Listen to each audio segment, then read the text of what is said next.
পৃথিবীর যত নেতা নেত্রী আছে এদের ক্ষমতা ছিল, আছে, থাকবে। আমাকে দেখান, ছিল, আছে, থাকবে। এই পৃথিবীর কোনো ব্যক্তি, কোনো ক্ষমতাধর এমন আছে যে ছিল, আছে, থাকবে? এক সময় ছিল, এখন কি নেই, এখন আছে, আবার এক সময় থাকবে। এটাই তো বাস্তবতা। তাহলে একমাত্র ক্ষমতাধর কে? আল্লাহ। সুবহানাল্লাহ। ওই আল্লাহ যাদেরকে সম্মান দেন, ওই আল্লাহ যাদেরকে ক্ষমতা দেন, তাদেরকে রাষ্ট্রের মালিক বানাইতে হয় না, রাষ্ট্রের ক্ষমতাধর বানাইতে হয় না। আল্লাহ পাক সম্মান দিলে হাজারো হাজার মানুষ রোজার দিন আল্লাহ পাক যদি কাউকে সম্মান দিতে চান, ওয়াল্লাহি এটা রফিকুল ইসলাম মাদানির ব্যক্তিগত কোনো ক্রেডিট নয়, এটা মামুনুল হকের ব্যক্তিগত কোনো ক্রেডিট নয় যে জেলখানায় পড়ে থেকেও গ্রাম বাংলার আনাচে কানাচে যেখানেই যাই শত শত যুবকের একটাই আকাঙ্ক্ষা, একটাই আশা, হুজুর মামুনুল হক সাহেব আবার কবে মুক্তি পাবে? আমাকে বলেন।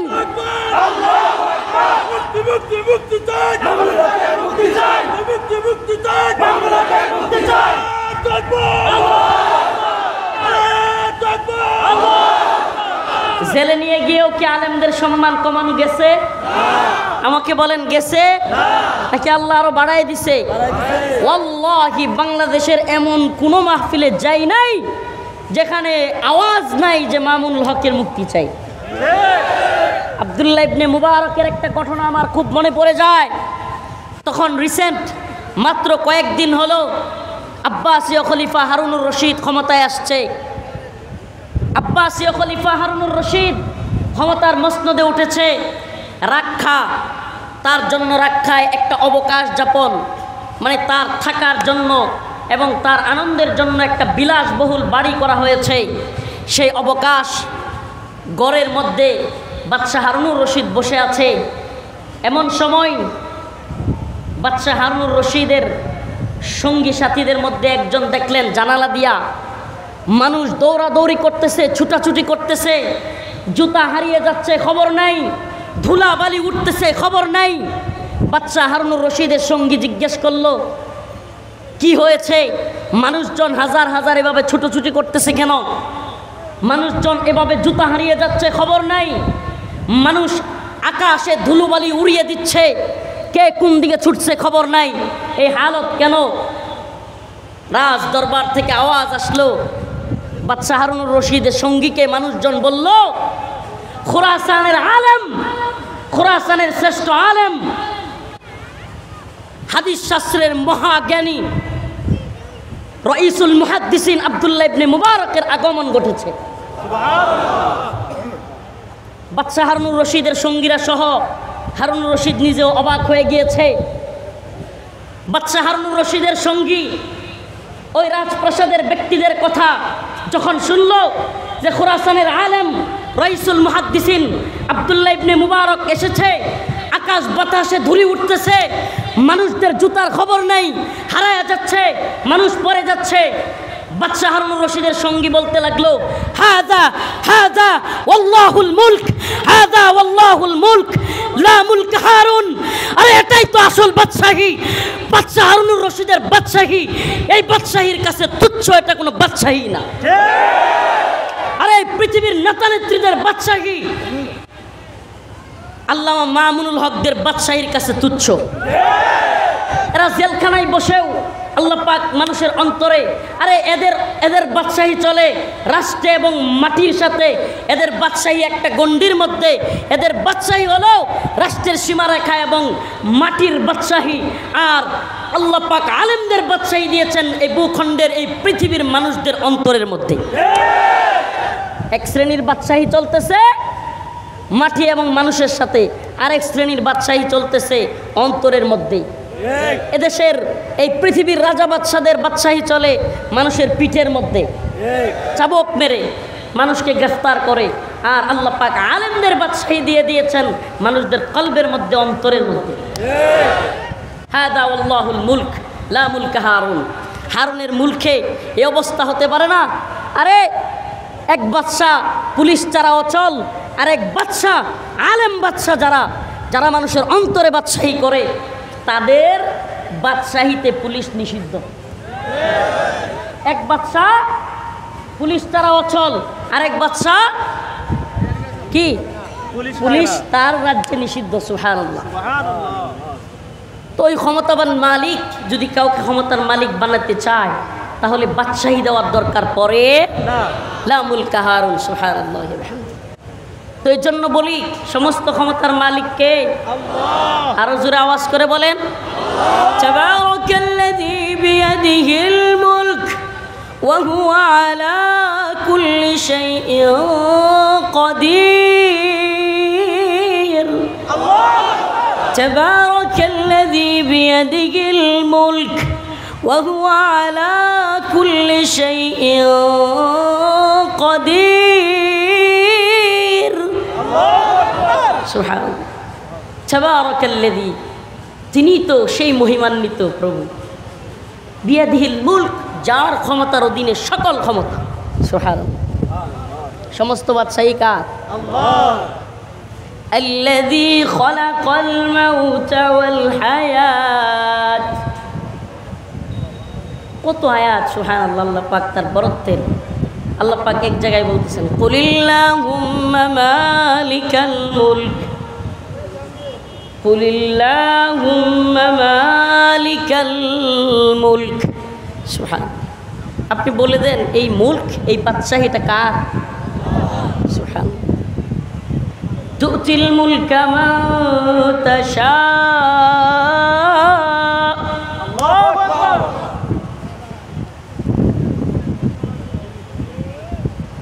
এই মালিকের উপরে যারা বিশ্বাস করে এরা জানে যে আল্লাহ চাইলেই ক্ষমতা দিতে পারে, আল্লাহ চাইলেই ক্ষমতা নিতে পারে। কতক্ষণ না পারে কি পারে না? প্রিয় ভাইরা আমার, বন্ধুগণ আমার, মোল্লা ওমর রাহিমাহুল্লাহর নাম শুনছেন? নাম শুনছেন? এই আফগান বিজয়ের মহানায়ক এবং আফগান জাতি, তালেবান জাতি যার হাত ধরে গড়ে উঠেছে, মোল্লা ওমর রাহিমাহুল্লাহর কাছে জর্জ ডব্লিউ বুশ প্রস্তাব পাঠাইছিল, তুমি উসামাকে দিয়ে দাও, না হলে তোমার আফগানিস্তান মাটির সাথে মিশাইয়া দিব। তো একদল আলেমরাও মোল্লা ওমর রাহিমাহুল্লাহকে বুঝাইতে গেছিল, মোল্লা দিয়ে দাও উসামারে, না হলে সর্বনাশ হয়ে যাবে। জর্জ ডব্লিউ বুশ একেবারে আফগানকে মাটির সাথে মিশাইয়া দিবে, হুমকি দিয়েছিল। জর্জ বুশের ওই হুমকির পর, একদল আলেমদের বোঝানোর পর মোল্লা ওমর রাহিমাহুল্লাহ বলেছিলেন, আমিও দেখবার চাই আমার রবের ওয়াদা সত্য নাকি জর্জ ডব্লিউ বুশের ওয়াদা সত্য হয়।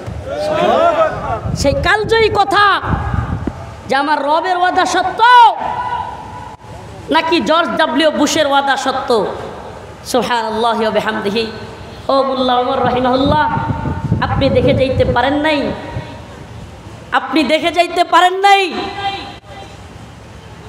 আজ 2024-এ দাঁড়িয়ে আপনার অনুজরা, আপনার প্রজন্মের সন্তানেরা ঠিকই দেখায়া দিছে জর্জ ডব্লিউ বুশের ওয়াদা মিথ্যা, আপনার রবের ওয়াদাই সত্য। জর্জ ডব্লিউ বুশের দম্ভ অহংকার রব্বে কাবা চূর্ণ বিচূর্ণ করে আল্লাহ পাক তালেবান জাতিকে বিজয়ী করে দেখায়া দিয়েছেন যে মালিক চাইলে সব পারে। তো এখনো যদি কেউ জর্জ ডব্লিউ বুশের, ফেরাউন, নমরুদ, হামান, কারুনদের ইতিহাস থেকে শিক্ষা না নেয়, আলেমদের উপর জুলুম করতে থাকে, তবে আমার রব কি ওদের অবস্থা, ওদের মতো অবস্থা তাদেরও করতে পারেন কি পারেন না? সুবহানাল্লাহ। আল্লাহ তো বলছেন তুতিল মুলকা মান তাশা, আমি যাকে চাই তাকেই ক্ষমতা দান করি। ওয়া তানজিউল মুলকা মিম্মান তাশা, আমি যার থেকে মন চায় ক্ষমতা কেড়ে নেই। সুবহানাল্লাহ, সুবহানাল্লাহ। এই উপজেলা চেয়ারম্যানের নির্বাচন আসছে। আমি একটা ছোট্ট ঘটনা বলি আপনাদেরকে। আমার নিজের থানার উপজেলা চেয়ারম্যান খুব ক্ষমতাবান ছিল এক সময়।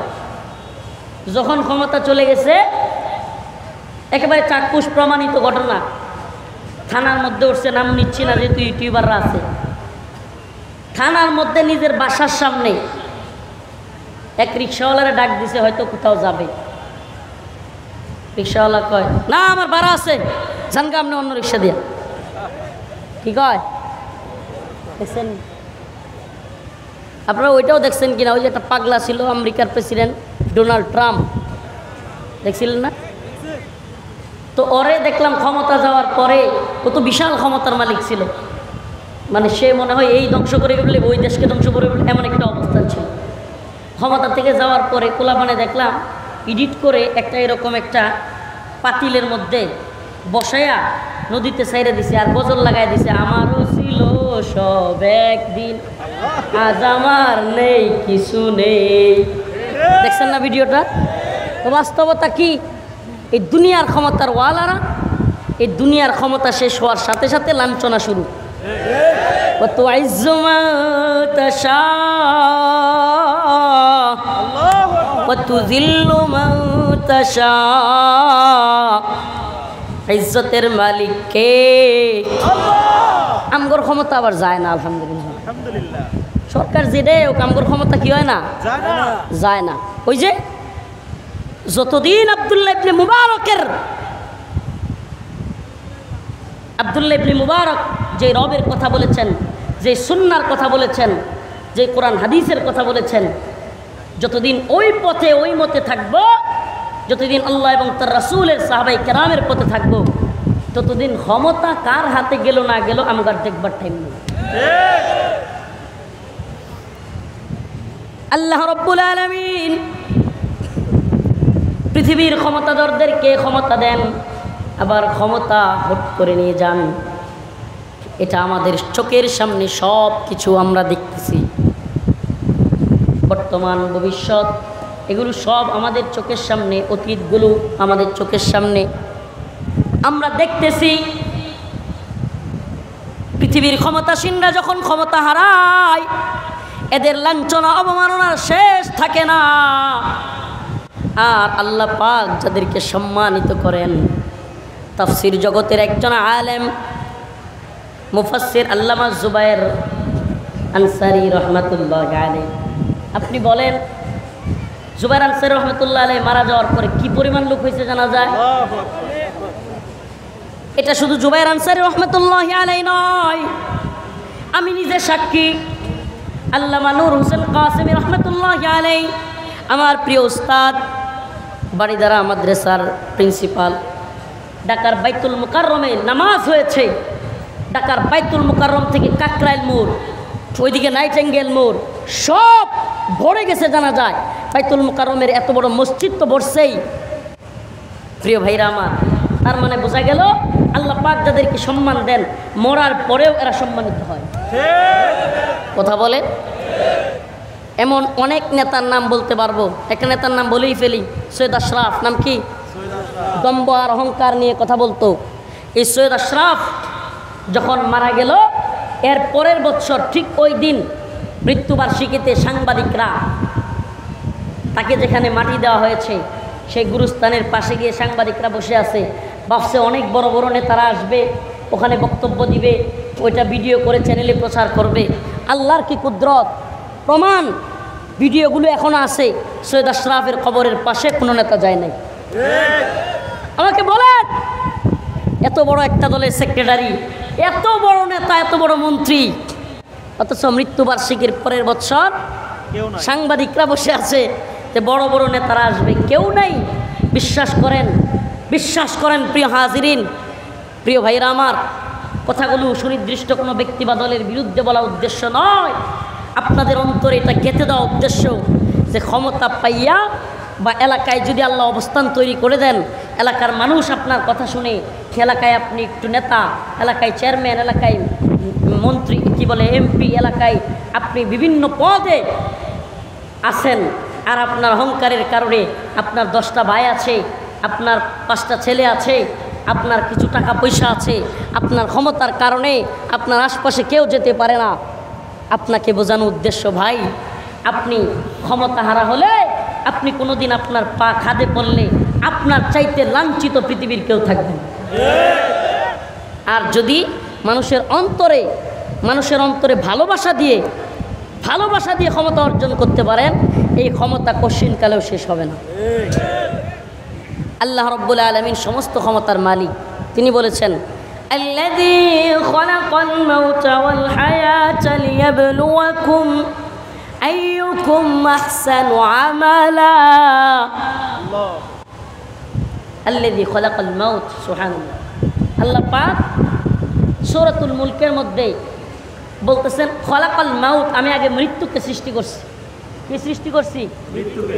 মৃত্যুকে আগে সৃষ্টি করেছি।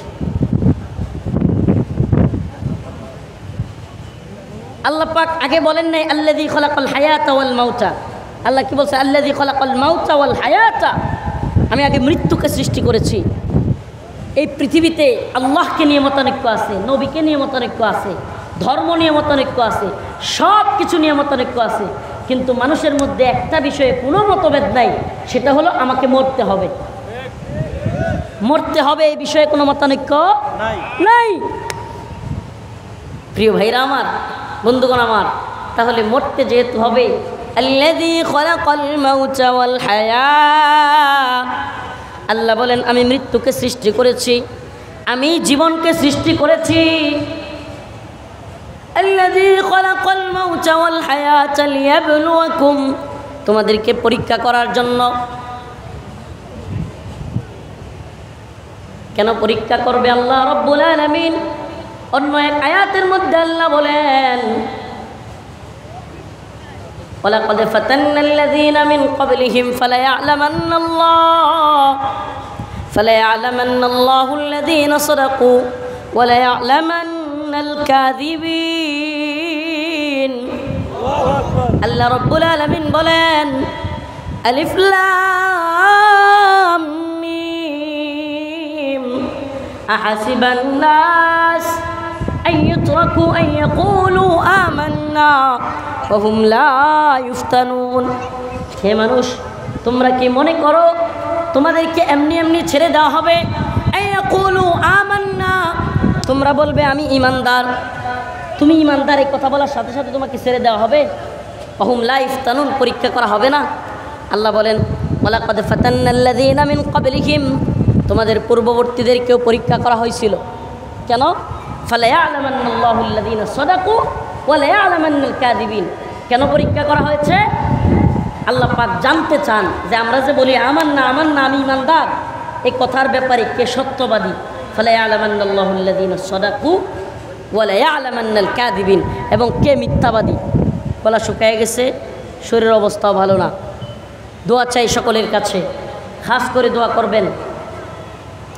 ডুব গিলতে পারতেছি না, মাথাও কিছুটা ঘোরাইতেছে, আমার জন্য খাস করে দোয়া করবেন তো ইনশাআল্লাহ।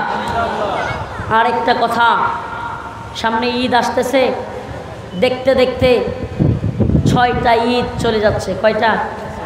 7টা হয়ে যাবে এই রমজানে। শেখুল হাদিসের সন্তান আল্লামা মামুনুল হক এখনও কারাগারে। ও প্রিয় ভাইরা, রৌমারী কুড়িগ্রামের মুসলমান, আপনাদেরকে বলে যাই, আওয়াজটা আমাদেরকে জোরালো করতে হবে, ভুলে যায়েন না। আমরা এই আওয়াজটাকে এত বেশি জোর করতে চাই, বাংলার আকাশ বাতাস কাঁপিয়ে দিয়ে একটা আওয়াজ তুলতে চাই। এই ঈদের আগে অবশ্যই আল্লামা মামুনুল হককে মুক্তি দিতে হবে।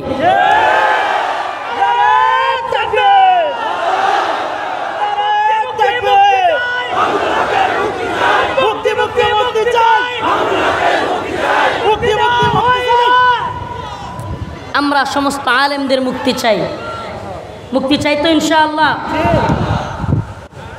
জিমাম, ইমাদ, আরও ছোট্ট যেগুলো আছে শেখুল হাদিসের সন্তান, এদেরকে এখন দেখলে কলিজা ফেটে যায়, এদের কান্নায় আকাশ বাতাস বাড়ি হয়ে যাওয়ার মতো অবস্থা।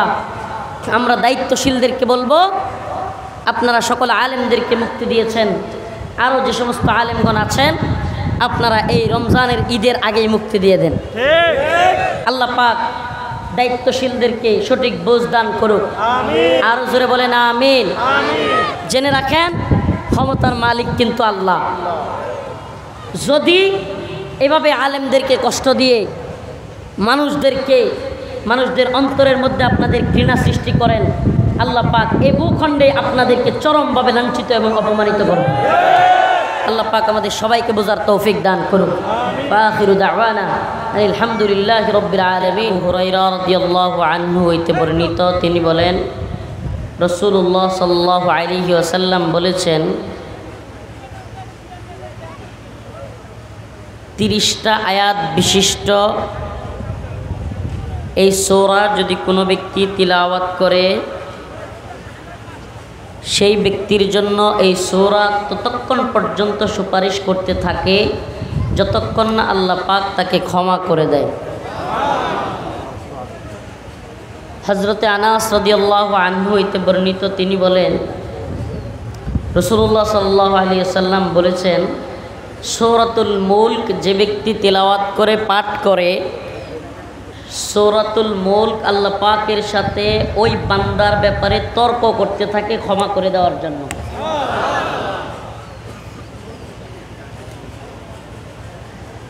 আমি 2খানা আয়াত তিলাওয়াত করেছি। রমাদান মাস আসছি, সেই নেত্রকোনা হুজুর গেছে নিজে আমার বাড়িতে প্রোগ্রাম আনার জন্য। কত দূর এটা হুজুর জানে।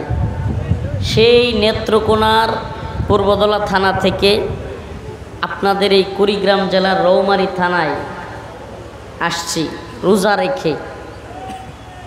আসলে এটা জার্নি, সুবহানাল্লাহি ওয়া বিহামদিহি। আল্লাহ পাক রমাদানকে ফরজ করেছেন আয়াত নাজিল করে, তারপরেই বলেছেন যদি কোনো ব্যক্তি সফরে থাকে কিংবা দুর্বল থাকে, অসুস্থ থাকে, ফামান কানা মিনকুম মারিয়াদান আও আলা সাফার,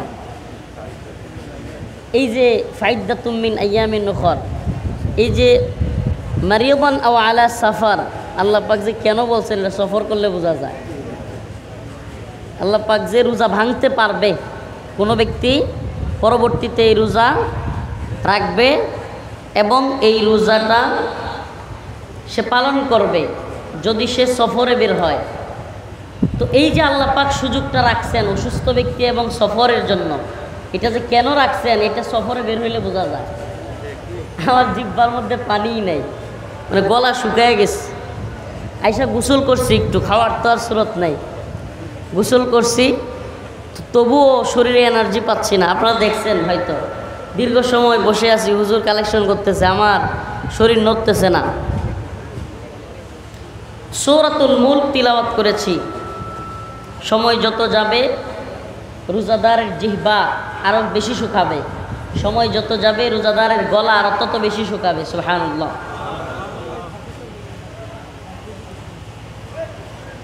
আপনি একটা বিষয় খেয়াল করছেন কিনা, এই যে খাবার ভাত, পোলাও, মাংস, গোশত এগুলো যে খাই আমরা, এই খাবারগুলো হালাল না হারাম?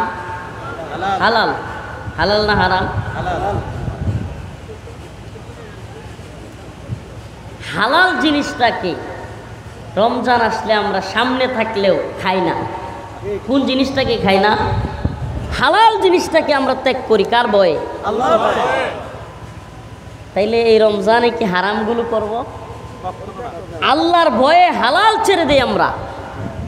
খাবারগুলো, ভাতগুলো, এগুলো কি হালাল না হারাম? হালাল। হালাল জিনিস আল্লাহর ভয়ে আমরা কি করি? ছেড়ে দেই। তাইলে সিনেমা দেখা হারাম, মহিলাদের সাথে, বেগানা নারীদের সাথে আড্ডা দেওয়া, ফোনে কথা বলা হারাম না হালাল? আরে যে ব্যক্তি হালাল জিনিস আল্লাহর ভয়ে রমজানের রোজা রাখার কারণে ছেড়ে দিচ্ছে, সে ব্যক্তিকে হারাম কাজ করতে পারে?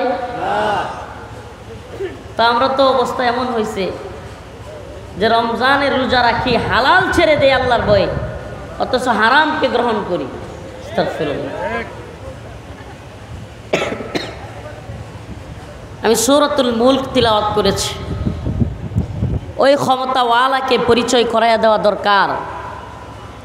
আজ আমরা দুনিয়ার বাহ্যিক ক্ষমতাদেরকে ভয় পাওয়া শুরু করছি। এই দুনিয়ার সবচাইতে বড় ক্ষমতাধর ব্যক্তিরাও ডায়রিয়া হইলে, পাতলা পায়খানা হইলে বিছানা থেকে উঠতে পারবে? আরে যেগুলো ডায়রিয়া হলে, পাতলা পায়খানা হলে বিছানা থেকে উঠতে পারবে না, এরা কি ক্ষমতাধর নাকি আমার মহান রব যার ক্ষমতার শেষ নাই তিনিই ক্ষমতার মালিক? আমাকে বলেন, বর্তমান পৃথিবীর সবচাইতে ক্ষমতাধর কয়েকটা রাষ্ট্রের নাম হলো, একটা বলতে পারেন আমেরিকা, একটা চীন, একটা রাশিয়া। আমেরিকার প্রেসিডেন্ট, বর্তমান প্রেসিডেন্ট জো বাইডেন। আচ্ছা বলেন, এই ব্যক্তিকে মাঝে মাঝে ভিডিওতে দেখি বিমান থেকে নামার পথে সিঁড়ি দিয়া উস্টাকায় পড়ে যায়।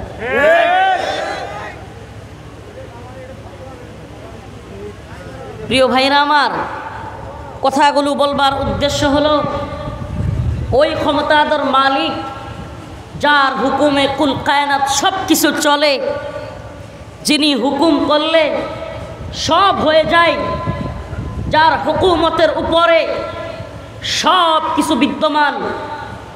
আল্লাহু লা ইলাহা ইল্লা হুয়াল হাইয়ুল কাইয়্যুম, তিনি হলেন হাইয়ুল কাইয়্যুম, তিনি চিরঞ্জীব, তিনি সব কিছুকে জীবিত রাখনেওয়ালা। লা তাখুযুহু সিনাতু ওয়ালা নাওম, যিনি কখনো ঘুমান না, যার কখনো ঘুমের ভাবও আসে না। আমাদের তো না ঘুমাইলে ঘুমের ভাব আসেনি। লা তাখুযুহু সিনাতু ওয়ালা নাওম, যার ঘুমের ভাব পর্যন্ত আসে না। হুয়াল হাই হুয়াল কাইয়্যুম। অন্য এক আয়াতে আল্লাহ বলতেছেন, হুয়াল আউয়াল ওয়াল আখির ওয়াল যাহির ওয়াল বাতিন, আমি প্রথম, আমি শেষ, আমি প্রকাশ্যে, আমি গোপনে, সকল কিছুর ক্ষমতার মালিক আমি আল্লাহ।